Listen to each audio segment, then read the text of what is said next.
Ricky Starks, Malakai Black, and Miro are all gone from AEW, with Starks now free and cleared to go anywhere he wants in professional wrestling. We'll let you know all the details. Plus, Josh Alexander's TNA wrestling contract is reportedly set to expire this week. Jey Uso officially selects Gunther to face at WrestleMania for the World Heavyweight Championship.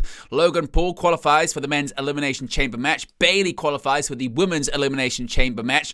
The War Raiders retain their tag team championships via disqualification on Raw. Liv Morgan is busted open during a tag team match. An injury update on Sami Zayn after being hit with a package pile driver by Kevin Owens last week on Raw. Could Chad Gable be on his way to AAA Lucha Libre Wrestling after a WWE television absence? AJ Styles faces off with the Judgment Day last night. Io Sky is set to challenge for the Women's World Championship in a couple of weeks' time. Several matches have been confirmed for next week's edition of Monday Night Raw. Keith Lee reportedly was backstage at AEW Dynamite last week. Plus, we got the ratings for Friday's edition of SmackDown on USA Network.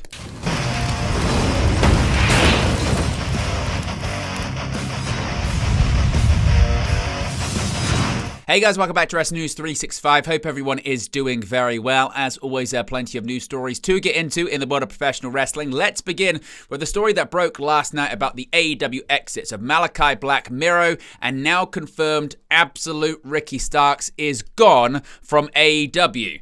Now, former AEW World Tag Team Champion Ricky Starks was removed from AEW's roster page on Monday, and he's reportedly finished with the company.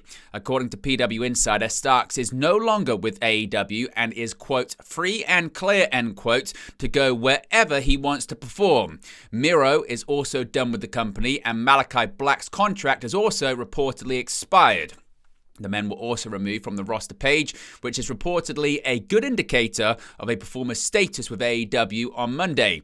Multiple reports claim that Stark's contract was set to run out this spring, and some of those reports came out after he was pulled from GCW events following comments made by the promotion's world champion Effie that upset AEW president Tony Khan. The star has not been on AEW programming since March 30 of last year, when he seemingly sustained a concussion on an episode of AEW Collision. Since then, Starks has not been used on television and has voiced his frustrations about sitting at home, calling it a mindfuck. Starks was backstage at Full Gear in November, despite not appearing on screen during the pay-per-view. Reports indicated that he asked for his release at the beginning of the year. Starks won the Defy World Championship from Kenta over the weekend and challenged for the House of Glory Heavyweight Championship against fellow former AEW talent Mike Santana in January. He addressed the crowd following the match, saying that even though he somehow gets in trouble when he's on the microphone, he wanted to thank the fans. Now, more details of these departures come courtesy of Sean Ross Sapp of Fightful Select, who has confirmed that Malakai Black, Miro, and Ricky Starks are all no longer under contract to AEW, confirmed once again by Fightful Select. All three had been looking to make their exits for quite some time and were removed from the AEW roster page on February 10th. Malakai Black's original deal could have seen him signed well into 2027, at least per Tony Khan's own words from a couple of years ago. Fightful had reported in December that Malakai Black would be leaving AEW in the coming months, and by January had reported that he would no longer be used on television. Miro, of course, he's been absent for quite some time. He's not wrestled for AEW since the end of 2023 and had been discussed for potential creative throughout the year. He's healthy and has been cleared for quite some time, but Fightful reported that he'd asked for his release quite a while back. Fightful have been told the situation had gone radio silent for quite some time before the release was official. Miro had not been brought up creatively, from what Fightful have heard, in about 6 months, and most everyone Fightful spoke to in AEW had not expected to see him again. Miro signed a long-term contract extension in early 2022 that could have kept him in the company until at least early 2026. Ricky Starks had asked AEW in late 2023 to not pick up the option that was coming due on his contract in the spring of 2024. AEW did, and then didn't use Starks after that period. Fightful have been told he was open to still working and seeing out his AEW deal. Starks was blocked from working a series of GCW shows before his release. His deal would have been up in a few months. Now, Fightful have been told that all of these talents are free to go wherever they choose, and there are not non-competes associated with the releases. Therefore, hypothetically, they could end up in any pro wrestling company they choose to, practically immediately, whether that's WWE, whether that's New Japan, whether that's TNA Wrestling, whether that's elsewhere. They are free to go anywhere. If we get any more details on their future, we'll let you know in a future video. Speaking of departures from companies, former TNA World Heavyweight Champion Josh Alexander is set to hit free agency later on this week. Former TNA World Champion Josh Alexander sees his contract with TNA Wrestling expire this week. A potential exit has been one that TNA has known was a real probability for well over a year, according to Fightful Select, dating back to when Alexander requested the company did not pick up his 2024 option. However, the company did, and Alexander honored the deal. The deal is set to expire this week on February 14th. Those within TNA have long spoken highly of Josh Alexander. So far, there is no indication of where Alexander may land in the future. Now, going to Monday Night Raw last night, Jey Uso has officially chosen his opponent for WrestleMania 41. Jey Uso is officially taking another shot at Gunther and his World Heavyweight Championship, this time on the grandest stage of them all. Uso outlasted 29 other men to win the Royal Rumble and announced Monday after a show-opening beatdown on Raw that he'd be challenging the Ring General at WrestleMania 41. Uso opened the show yeeting with the fans. When he was standing on top of the announce desk, Gunther attacked him from behind. The pair brawled in the ring, with Gunther taking Uso down to the mat before the pair were separated by security. The champion got to the top of the ramp and started yelling down to the ring to Uso. The Royal Rumble winner got on the microphone while pulling himself up on the ropes and said he would see Gunther at WrestleMania. Gunther stormed back down to the ring, and Uso took him and members of the security team out, flying over the top rope. The pair last met in the ring to fight over the World Heavyweight Championship at Saturday night's main event in January. While Uso had an impressive showing, Gunther hit back-to-back powerbombs and pinned Uso to retain in the main event. So that is the first match officially set for WrestleMania 41 in Las Vegas. Now, speaking the road to WrestleMania, of course, it goes through the Elimination Chamber. And to close out Raw, Logan Paul defeated Rey Mysterio to advance to the men's Elimination Chamber match in Toronto. In the late stages of the match, Mysterio was trying to get the crowd into it as he set up a 619, but Paul got off the ropes to hit him with a big boot. Mysterio did a sit-down powerbomb and then was able to connect with his signature move. Unfortunately, it wasn't enough to stop Paul. He was able to connect with a pulverizer to get the victory. Prior to the match, Paul interrupted CM Punk to laugh at the fact that Punk bragged to Kevin Owens he never lost to Paul, only to get eliminated by him the following night at the Rumble match. He told Punk, "I had your number at the Rumble, Punk, and I got your number at Elimination Chamber." He then claimed he was giving the veteran Mysterio his 15 minutes of fame when he loses to Logan Paul. This will be the second consecutive year that Paul has competed in the Elimination Chamber. He joins the aforementioned CM Punk, John Cena, and Drew McIntyre, with two more participants yet to be determined. Although Paul lost this year, he still went on to WrestleMania 40, where he defeated Randy Orton and Kevin Owens to retain the United States Championship. Speaking of the Elimination Chamber matches, of course, the women's side of things has seen Bayley qualify for the titular match. Bayley overcame the Women's Intercontinental Champion Lyra Valkyria during Raw to book her place inside Elimination Chamber. Following Charlotte Flair's Royal Rumble victory on February 1st, the Women's Elimination Chamber match at the March 1st event will determine the second Women's Championship challenger for WrestleMania. Bayley and Valkyria met in the ring Monday night for the latest qualifier, with Liv Morgan, Bianca Belair, and Alexa Bliss already qualified. The bout itself saw much back and forth action, with the first signs of the end coming with a Bayley to belly to Valkyria for a near fall. The Intercontinental Champion appeared to be getting back into the bout, landing a tornado DDT, spiking Bayley onto the floor, followed up with two suplexes, one on the floor and then in the ring, but only for a near fall. It was as she sought to press her advantage that Valkyria was caught out by Bayley, with the veteran countering her roll-up attempt for a pinfall. With her victory, Bayley secured the fourth spot in the Elimination Chamber, as well as sustaining her momentum heading into NXT Vengeance Day this weekend. She'll be challenging for the NXT Women's Championship in a triple threat match against Julia and Roxanne Perez. Perez was notably sat at ringside for Bayley's qualifying match.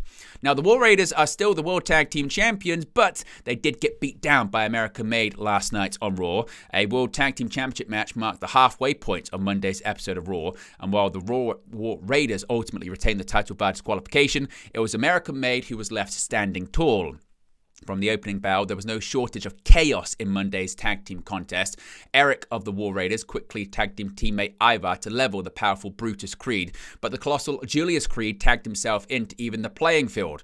No one man stayed in the ring for long, and the scene constantly shifted in either team's favour as back elbows and stomps were exchanged. Things nearly unravelled for the tag champions after Ivar was tagged in during the last beats of the match. After completing a stunning comeback sequence against American Made, Ivar ascended to the top rope, only to be distracted by ringside Ivy Nile. Ivar was quickly met by Julius on the top rope, and the following superplex shook Nashville to its core.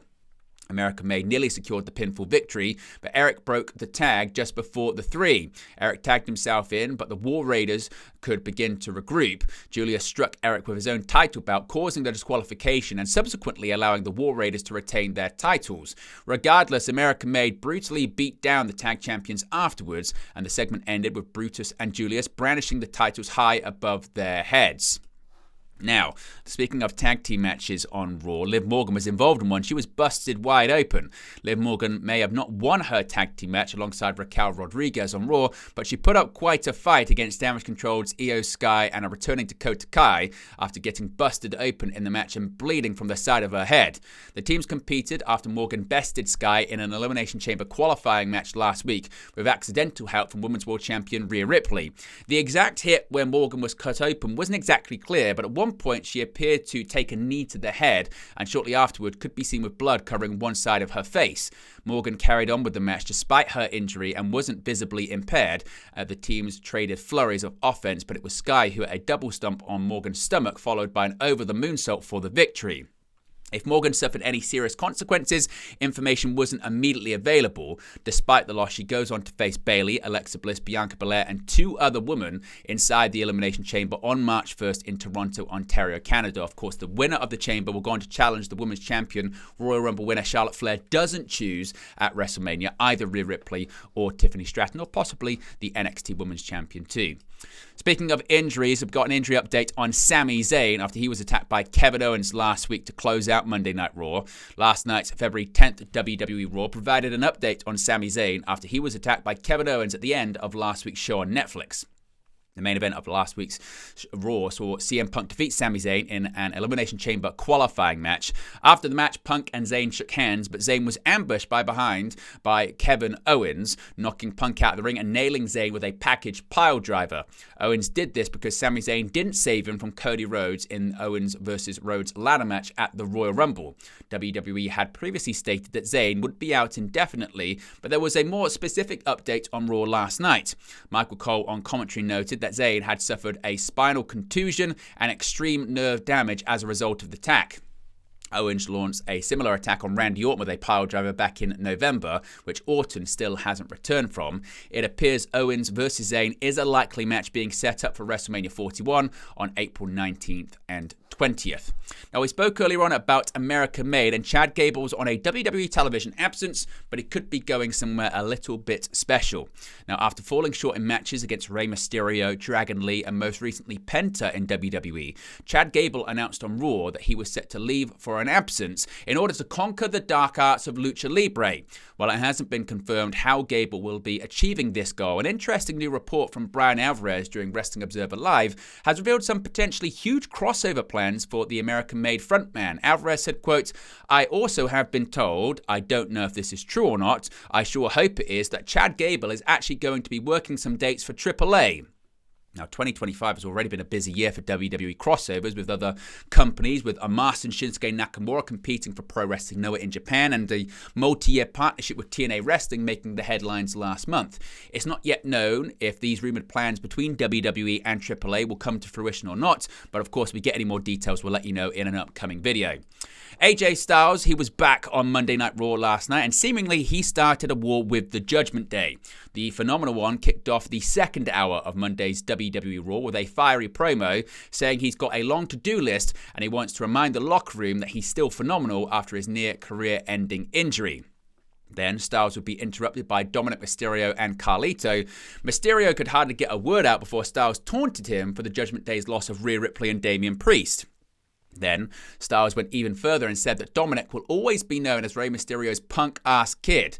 A brawl ensued after this, but despite the 2-on-1 odds, Styles was standing tall after all was said and done, so seemingly planting the seeds for more to come in the future. We spoke, didn't we, earlier on about Rhea Ripley and Io Sky and how Ripley accidentally cost Io Sky the opportunity to enter the Elimination Chamber. Well, Sky could get her opportunity at gold still. Sky will be gunning for gold after Elimination Chamber. After Damage Control's big victory over Liv Morgan and Raquel Rodriguez, Rhea Ripley confronted Io Sky on Raw. Ripley stated that she doesn't feel obligated to give Sky anything before noting she wants to give Sky a shot at the Women's World Championship. Ripley proceeded to announce she would defend the bout against Sky on the March 3rd edition of Monday Night Raw. This will be the first episode of Raw after the WWE Elimination Chamber premium live event on March 1st. Speaking of Raw next week, several big matches and segments have been confirmed. First, another huge Elimination Chamber qualifying match will go down as Seth Rollins will battle Finn Balor for the final spot in the match. The bout will renew the long-standing rivalry between Rollins and Balor that started all the way back in 2016, where Balor became the first ever inaugural Universal Champion. Furthermore, AJ Styles will compete in his first singles match in over 130 plus days as he'll take on Dominic Mysterio. The match comes after Styles and Mysterio faced off in a promo on this week's show. Also, Penta will once again face off against Pete Dunne. As previously announced, Roxanne Perez and Raquel Rodriguez will square off in a Women's Elimination Chamber qualifying match. Now, Keith Lee, a bit of an update when it comes to Keith Lee's AEW status. Now, having last competed on the December 23rd, 2023 taping of AEW Collision, fans have long speculated regarding the status of Keith Lee in the company, with little new information being available in recent months. The last update we received came courtesy of Lee himself in October, when he shared a heartfelt post on social media thanking his fans for their continued support whilst he's been off television. While Lee did not address the exact reason for his prolonged absence in the statement, Fightful Select had previously stated the issue was a medical one and the former WWE superstar had not been cleared to make an in-ring return. Despite it still not being known whether Lee has been cleared as of this time, PW Insider has shared a positive new update on his AEW status. According to Mike Johnson, Lee was present backstage for last week's February 5th episode of AEW Dynamite in Athens, Georgia, having previously been absent from any events throughout his time away from the ring. Of course, we get any more details on Lee's AEW status, we'll let you know in a future video. And finally, we have the ratings for Friday's edition of SmackDown on USA Network. Friday night's WWE SmackDown episode averaged 1.507 million viewers on USA, down 4.5% from the previous week. It's still the second largest audience total for the show so far in 2025. SmackDown topped all of television with a 0.48 rating in the 18 to 49 demo. That's down 5.9% from last week, but is the second best rating the show has done in that category since October 11th. It's the fourth highest number SmackDown has done since returning to USA in September. The show went head-to-head with college basketball on Fox to average 1.45 million viewers and a 0.34 rating in the 18 to 49, as well as an NBA game on ESPN that averaged 952,000 viewers and a 0.26 demo rating. As compared to the same week in 2024, when the show still aired on Fox, SmackDown's overall viewership was down 41.5%, while its 18 to 49 rating was down 36%. But there you go, guys, the latest pro wrestling news for you. Be sure to smash a like on the like button. Be sure to subscribe bottom right-hand corner. As always, let me know your thoughts in the comment section below, and I'll speak to you again very, very soon. Hey guys, thank you for watching, listening, streaming, or however you come across this video today. Be sure to click on the video on the right there to watch our next video, or click the bottom there to subscribe, or the bottom right hand corner. Thank you very much, and I'll speak to you again very soon.